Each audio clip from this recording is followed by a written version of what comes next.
Hi everyone, कैसे हो आप सब लोग। उम्मीद है सब बहुत अच्छे से होंगे। सबको सीबीएसई के सैम्पल पेपर का इंतज़ार था, तो सैम्पल पेपर आपका आ चुका है 2024-25 क्लास 10th साइंस। क्लियर। आप सब अभी हाफ ईयरली एग्ज़ाम्स दे रहे होंगे या किसी के हो चुके होंगे या कुछ लोगों के होने वाले हैं। ठीक है, आसपास ही है। उसके बाद तो सबके बोर्ड के एग्ज़ाम्स होने हैं, तो सबको बहुत तैयारी करनी है। तो उससे पहले ये वीडियो आपको मिलने वाला है, जिसमें कि आप देखोगे किस तरह का आपका क्वेश्चन पेपर है। और जो सीबीएसई ने कहा था कि आपके कॉम्पिटेंसी बेस्ड क्वेश्चंस बढ़ने हैं, तो वो तो यहाँ पर बढ़े हुए दिख रहे हैं। यहाँ पर देख सकते हो तुम, साफ साफ लिखा है 50% marks are to be allotted to competency based question. ठीक है, इंस्ट्रक्शंस पढ़ लेते हैं पहले। All question would be compulsory, however an internal choice of approximately 33% would be provided. 50% marks are to be allotted to the competency based questions, right? फिर आपके sections दिए हैं यहाँ पर A B C D E. ए में आपके 16 question है, MCQ 4 assertion reason है। बी में 6 क्वेश्चन है शॉर्ट आंसर टाइप, जो कि 2 मार्क्स ईच है। सी भी शॉर्ट आंसर टाइप है लेकिन 3 मार्क्स ईच है। डी आपका 3 लॉन्ग आंसर्स मिलेंगे आपको 5 मार्क्स ईच। और ई में आपके 3 सोर्स बेस्ड या फिर कैश बेस्ड या फिर पैसेज बेस्ड क्वेश्चन होंगे। और इनमें जो आंसर जो सब पार्ट्स होंगे वो 1 to 3 मार्क्स में हो सकते हैं। ठीक है, यानी कि कुल मिला के आपके 4 मार्क्स होंगे। तो सबसे पहले हम देखते हैं सेक्शन ए। सेक्शन ए में एमसीक्यू यहाँ पर स्टार्ट हो चुका है। तो जो एमसीक्यू है ना, उनमें 4 चॉइसेस होती हैं। आपको एक चॉइस पर करेक्ट करना है, जो कि करेक्ट चॉइस होगी।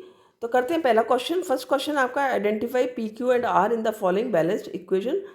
रिएक्शन यहाँ पर कौन सी दी है? ये दी है लेड नाइट्रेट की। लेड नाइट्रेट जब हीट किया जा रहा है तो lead oxide, nitrogen dioxide, oxygen बन रहा है। ये रिएक्शन यदि तुम्हें याद होगा तो ये है आपकी डिकम्पोजिशन रिएक्शन। ठीक है, डिकम्पोजिशन रिएक्शन है जिसमें आप देखते हो नाइट्रोजन डाइऑक्साइड के ब्राउन कलर के फ्यूम। तो यहाँ पर आपसे पी क्यू आर पूछा, यानी कि रिएक्शन बैलेंस करने को कहा गया है। तो रिएक्शन को बैलेंस कर लो।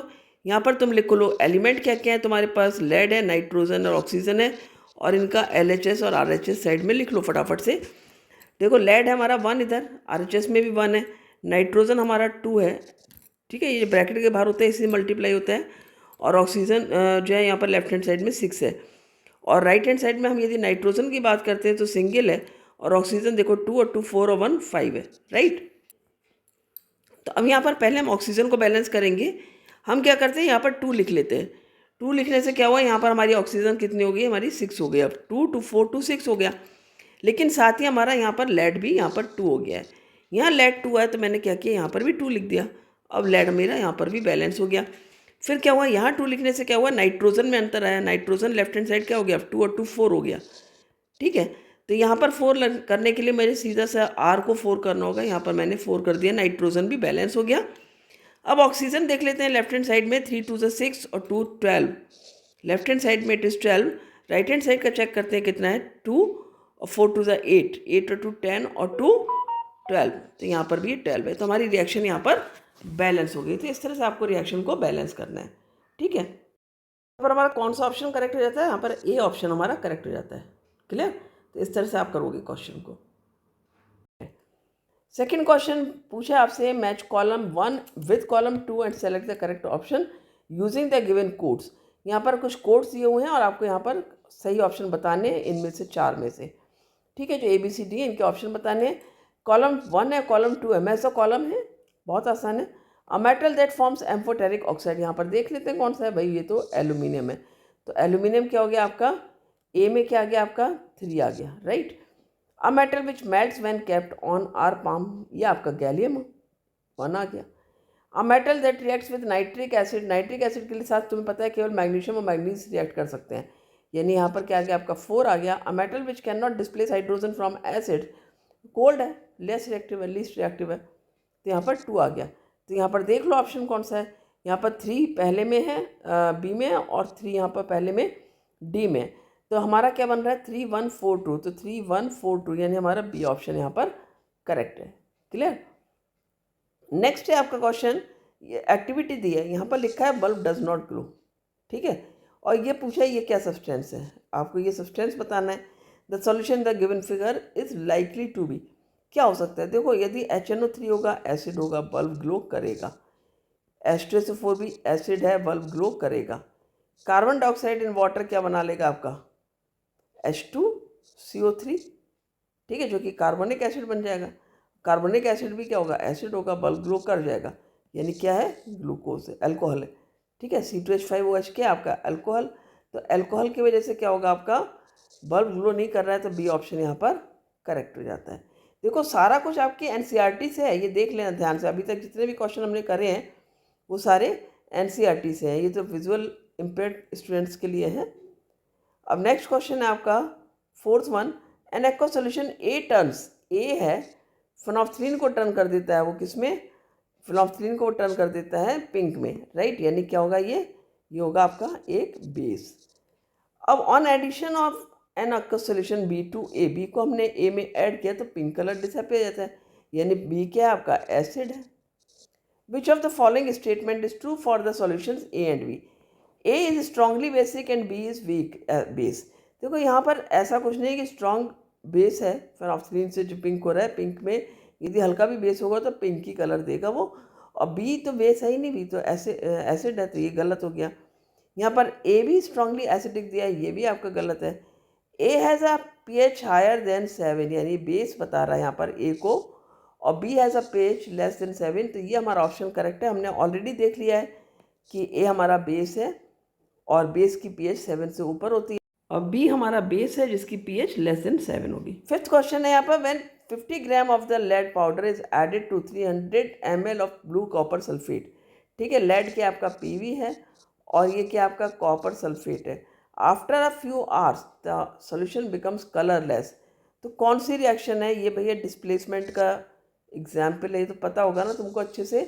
This reaction is of displacement reaction, ठीक है, कॉम्बिनेशन नहीं है यहाँ पर, क्योंकि यहाँ पर बनेगा क्या आपका, लेड सल्फेट बन जाएगा और कॉपर आपका अलग हो जाएगा, क्लियर। तो यहाँ पर ये एक डिस्प्लेसमेंट रिएक्शन है, lead is more reactive than copper, वो डिस्प्लेस कर देगा।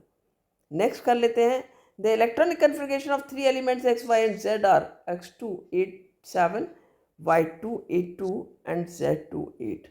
x का दिया है आपका 2 8 7, 2 8 एंड 7, यानी ये क्या आपका नॉन मेटल है। y दिया आपका 2 8 2, यानी y क्या आपका मेटल है, क्या है ये मेटल। और z दिया आपका 2 8, यहाँ पर जो है वो इसका जो कन्फिगरेशन दिया 2 8, यानी कि ऑक्टेट कंप्लीट है, तो ये क्या हो जाता है आपका नोबेल गैस हो जाती है। अब यहाँ पर दिखाया कि यहाँ पर x y and z are metal, no, x and z y and x are non metals, no, x is a non metal, y is a metal, ये तो सही है, y is a non metal, z is a metal, ये भी गलत है, तो हमारा सी ऑप्शन यहाँ पर करेक्ट है। Which of the following is an endothermic reaction, endothermic reactions वो रिएक्शंस होती हैं जिसमें एनर्जी का एब्जॉर्प्शन होगा इन एनी फॉर्म, ठीक है। तो burning of candle, cooking of food, decomposition of vegetable matter, reaction of sodium with air। देखो यहाँ पर बर्निंग ऑफ कैंडल में एनर्जी रिलीज होगी, कुकिंग ऑफ फूड यहाँ पर एनर्जी का यूज़ हो रहा है, ये एक आपकी एंडोथर्मिक रिएक्शन है, ठीक है। और जो आपका डिकम्पोजिशन ऑफ वेजिटेबल मैटर है, इसमें भी एनर्जी रिलीज होती है, और reaction of sodium with air भी एनर्जी रिलीज करता है, तो बी ऑप्शन आपका यहाँ पर करेक्ट है, ठीक है, क्योंकि जो डिकम्पोजिशन ऑफ वेजिटेबल मैटर होता है ना, उसमें एनारोबिक रेस्पिरेशन होता है, क्लियर। अब नेक्स्ट आता है 8th question, during cellular oxidation of glucose ATP is produced along with the formation of other products in this reaction, which of the following events is associated with the production of maximum ATP molecules पर molecule of glucose during this process, synthesis of ethanol in yeast, lactic acid in muscle cells, carbon dioxide in yeast cell, carbon dioxide in human cell। तो यहाँ first option ethanol इन yeast, ये एक anaerobic respiration की type है जिसमें कि 2 ATP molecules release होते हैं या कह सकते हैं प्रोड्यूस होते हैं। सेकेंड है lactic acid in muscle cells, यहाँ पर भी एनारोबिक रेस्पिरेशन है और 2 मॉलिक्यूल्स ऑफ ATP प्रोड्यूस होंगे। Carbon dioxide in yeast cell और इथेनॉल इन ईस्ट दोनों सेम है। Carbon dioxide in human cells, D option ये आपका करेक्ट ऑप्शन है, क्योंकि यहाँ पर 38 मॉलिक्यूल्स ऑफ ATP प्रोड्यूस होते हैं जो कि मैक्सिमम है, तो डी ऑप्शन करेक्ट है। 9th क्वेश्चन करते हैं, during which of the following stages of the circulation of blood in a normal human being the oxygenated blood is pumped to all the parts of the body. ठीक है, जब human body में जब circulation होता है blood का normal human being में, तो ऑक्सीजनेटेड ब्लड जो होता है पंप करता है सारे बॉडी पार्ट्स में, कैसे होता है? Contraction of the left atrium, contraction of the left ventricle, relaxation of right atrium, relaxation of right ventricle. तो बी ऑप्शन करेक्ट है, क्योंकि जो लेफ्ट एट्रियम ब्लड देता है वो लेफ्ट जब कॉन्ट्रैक्ट करता है तो लेफ्ट वेंट्रिकल में आता है, और लेफ्ट वेंट्रिकल से ये एओर्टा के थ्रू आपका बॉडी पार्ट्स में जाता है। ठीक है, किसके थ्रू? एओर्टा के थ्रू, राइट। तो हमारा कौन सा ऑप्शन सही है यहाँ पर? हमारा यहाँ पर बी ऑप्शन करेक्ट हो जाता है। क्लियर? नेक्स्ट क्वेश्चन करते हैं 10th question. Which of the following adaptations in herbivores helps in digestion of cellulose? जो हर्बीवोर्स हैं उनमें कौन सी जो नीचे दी गई अडेप्टेशन है जिनमें कि डाइजेशन सेलुलोज का हो सकता है? तो यहाँ पर देखो भाई, जो आपकी स्मॉल इंटेस्टाइन है वो आपको ध्यान होगा, जो काओ हैं, बफेलो हैं, इनमें ज़्यादा लंबी होती है क्योंकि ये घास चरते हैं। ठीक है, तो smaller intestine should be longer, यानी कि डी ऑप्शन यहाँ पर करेक्ट हो जाता है। जो 10th ऑप्शन क्वेश्चन है इसका डी ऑप्शन करेक्ट है। ठीक है, ये आपका काओ, बफेलो, ये सब में जो घास चरने वाले जो एनिमल्स हैं इनमें लॉन्गर होती है, स्मॉल इंटेस्टाइन लॉन्गर होती है, तो ये ऑप्शन आपका करेक्ट है।